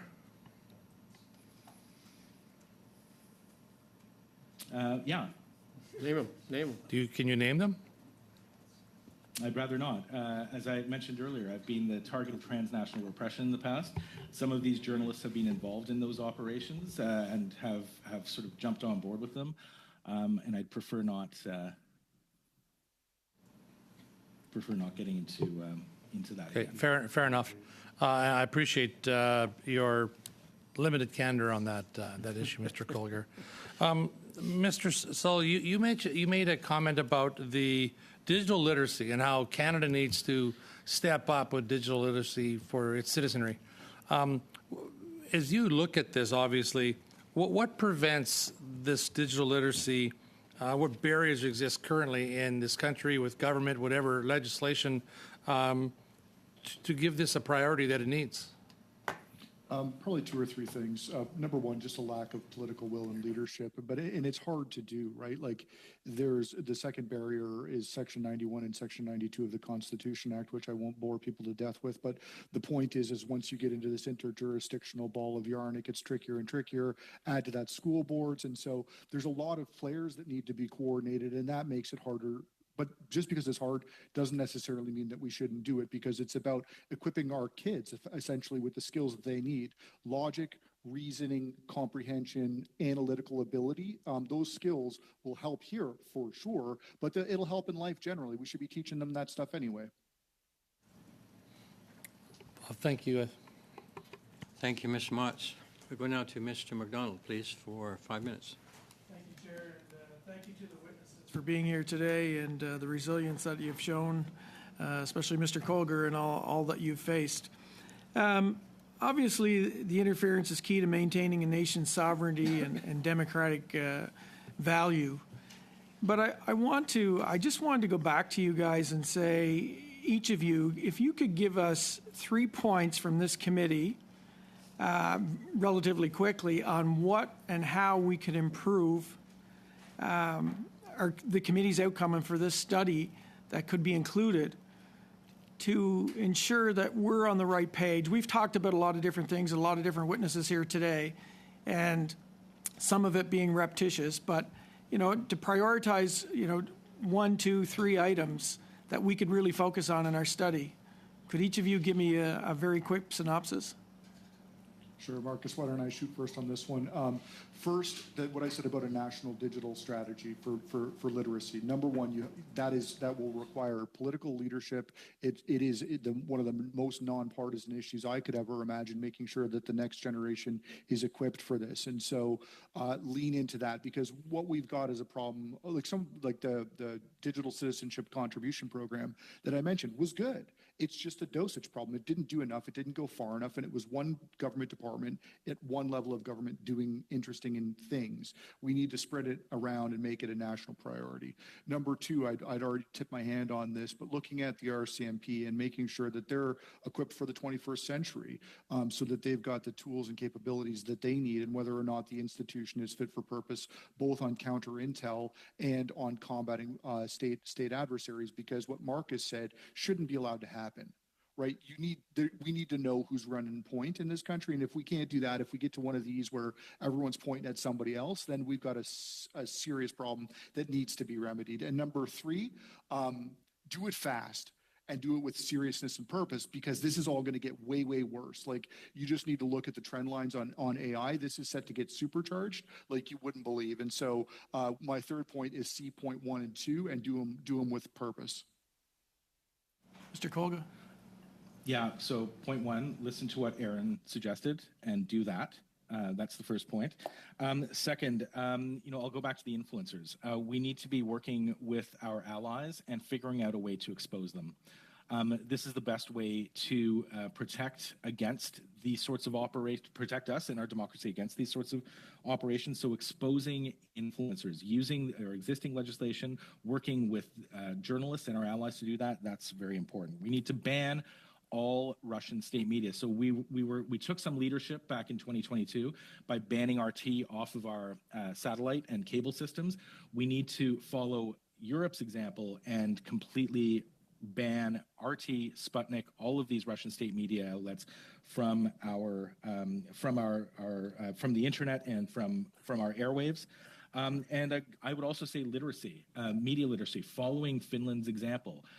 Working with the provinces to make sure that our school curriculum in all provinces, from kindergarten to grade 12, includes digital media literacy. This doesn't mean just one course or 1 hour a year. This means baking it into every single course so that our children, our future generations, do become resilient against these sorts of information operations and disinformation. Because as Aaron said, this is only going to get supercharged. We've seen Russia already use AI to start producing content. They are producing content at a rapid rate in various different languages across Africa, South America. They are winning the disinformation game in those territories thanks to AI. So we need to be prepared for that. Thank you for those comments. And one you've left out, and I think I'll just touch on it briefly, but around this table, there's, we need to work together. I mean, this is a turning point for Canada. It's a scary situation that we find ourselves in. You talk about our future, talking about our children. And I think it's extremely important that partisan politics, not only around this committee table, but also in the House of Parliament, when we do come to votes, and we've seen what we can do with C-70, and I will get to that in a second, but I think the more pressure that people like you put on politicians of all stripes is certainly important as well. So in saying that, Bill C-70 apply to this case, the foreign interference. So how C-70 could help this type of situation that we find ourselves in? Anyone? I'll just say quickly, it's a triple bottom line. Number one, CSIS's data provisions have been cleaned up a little bit, so they're going to be better as a consequence. Number two, they're going to be able to share information with people that have been targeted by this type of activity in a manner that they would have been unable to do. And number three, should someone fall within the parameters of the agent registry, they can basically get nicked for that. So in some ways, it's like Al Capone, right? They didn't get Al Capone on murder, they got him on money laundering. So failing to register in and of itself is now a crime. Thank you, Mr. McDonald. Sorry, go ahead. You may quickly answer. If I can quickly answer, I agree with all of that. Just going back to the point of taking a nonpartisan and all-party approach, I completely agree with this. This is not a partisan issue. And I've long advocated for the creation of a task force within Parliament, an all-party group that meets on a regular basis to receive briefings about dominant and emerging disinformation narratives so that all parties are aware of what they are, so that their own members, they can report back to their own caucuses so that their own members don't fall prey to them. Thank you. Monsieur Fortin, allez-y, s'il vous plaît, 2 minutes et demi. Mr. Fortin, 2.5 minutes. Thank you, Chair. Mr. Kolga and Mr. Scholl, you're saying more or less the same thing, that we have to work with our allies, determine who those allies are, and support real journalists. We need to ban fake media and influencers from social media. There are many ideas that support this. Education in schools, I think, is important, but education is not a federal area of jurisdiction. That's a detail, however. I think we could get there. The question that's really been bothering me for some time is this. Mr. Scholl, your general counsel, there is a challenge, to my mind. How can we do all that effectively and at the same time protect freedom of speech, which is extremely valuable in our society? If Mr. Kolga could begin, then Mr. Scholl. Thank you. Well, it's that freedom of speech that our foreign adversaries exploit. I would argue that a platform like RT or Sputnik or Global Times in China, they don't enjoy that right to freedom of speech in this country. What they are doing is they are weaponizing information to try and undermine and destabilize our democracy. So in terms of banning Russian state media from our airwaves, I have no concern about freedom of expression. Canadians can express themselves freely on social media. In media itself, anyone can write to their editor. They can write an opinion piece. No one's suggesting a ban on that. What we are suggesting is to clean out our information space of these foreign adversaries and the weaponization of information that they engage in. Mais quand on va les identifier... But when we identify the people we need to exclude, don't we fall into the trap of muzzling some individuals and organizations? It's not a question of muzzling. I think that freedom of expression does not mean freedom from scrutiny. Je parlais pas de musulmans, là. Je m'excuse. Je disais... I said nothing about Muslims. I didn't use that word. No, muzzling, silencing. It was translated as muzzling. Sorry, yes? Please finish your answer, then we'll go to Mr. McGregor. Right. So no one is suggesting silencing anyone. Or preventing anyone from speaking. What we're talking, freedom of expression does not mean freedom from scrutiny. So exposing those individuals who are appearing willingly on Russian, Iranian, or Chinese state media channels is not an effort to silence them. It is just bringing out this fact, which is very important in terms of Canadians understanding who they're hearing and what subjects they're hearing, and the building that awareness of these sorts of operations. Thank you, sir. Merci, monsieur. We'll go now to Mr. McGregor for 2.5 minutes. Thank you, Mr. Chair. Mr. Scholl, I just wanted to maybe give you an opportunity to flesh out this idea around your digital resilience strategy. There have been, like many members of Parliament, through private members' bills, have come up with the legislative parameters for differing national strategies. And usually that legislation or that bill spells out what the components of the strategy have to be. And I guess the benefit from that is that it can prevent policy lurch, because if you have it enacted in law, then no matter what stripe of government is at the helm in Ottawa, they have to follow that law and continue with it. So I was wondering, like, do you have a preference? Would you like to see this as a role that the House of Commons takes upon itself to enact legislation that puts in the guidelines for this kind of a strategy? Or are you satisfied that the federal government could do this as a policy initiative on its own through its relationships with provincial premiers and territorial leaders?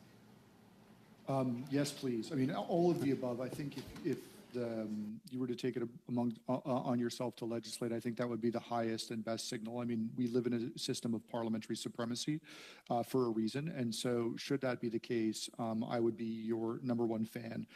Also, it does require that we should have an FPT table on this. It should be at the leaders level, because in my mind, there's probably no more important topic than keeping Canadians safe. The bad guys are here, and they're trying to poison our information society to make it harder for us to live in a democracy. And so to the extent that we should be doing everything we possibly can to do that, but it starts with that leadership. Thank you. I'll leave it at that. Thank you, Ms. McGregor. And thank you to our witnesses for being here today. We appreciate all of your insight and input. And if you have any further information you'd like to share with the committee, please send it to the clerk. He will arrange for it to be translated and distributed appropriately. So Mr. Chair, if I might just add one quick point, and I'm always happy to appear in front of this committee, but if I could ask a favor, I've sent to you all a note inviting your staff to a lunch in Ottawa. We've done the same for every single Senate staff on national security matters as an educational lunch. It's not a wine and dine. There will be no champagne. It's more like turkey sandwiches. But the point here is to educate folks on what's happening in national security. So each of you have received an email. If I could just encourage you to encourage your staff to attend, I'd really appreciate it. Great, thank you. I appreciate that. I would remind the committee members to get their recommendations for the auto study in ASAP, as well as any further witnesses you might like to propose for this study. So thank you, gentlemen, and with that, we are now adjourned.